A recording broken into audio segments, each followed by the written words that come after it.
بسم الله الرحمن الرحيم، والحمد لله والصلاة والسلام على مولانا رسول الله خاتم النبيين وإمام المرسلين. أعزائي المشاهدين الكرام، وصفتنا اليوم شوربة حب.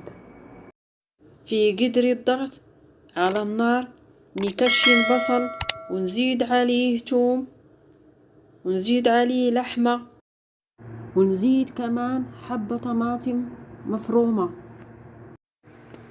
وبعدين ناخد كاستين حب ونصب عليها موية نغسلها مظبوط،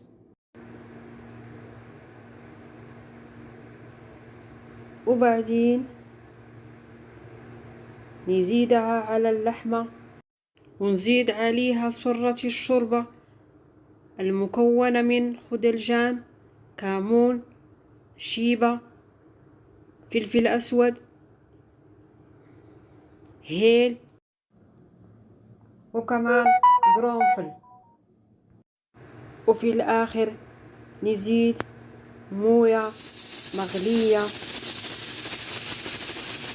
ونسكر عليها قدر الضغط ونخليها تستوي لمدة نص ساعة.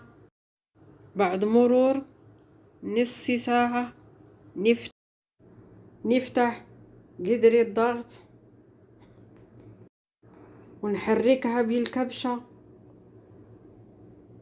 ونزيد عليه معجون طماطم، عصير ليمون، شوية ملح، ونخليه ينطبخ لمدة 10 دقايق.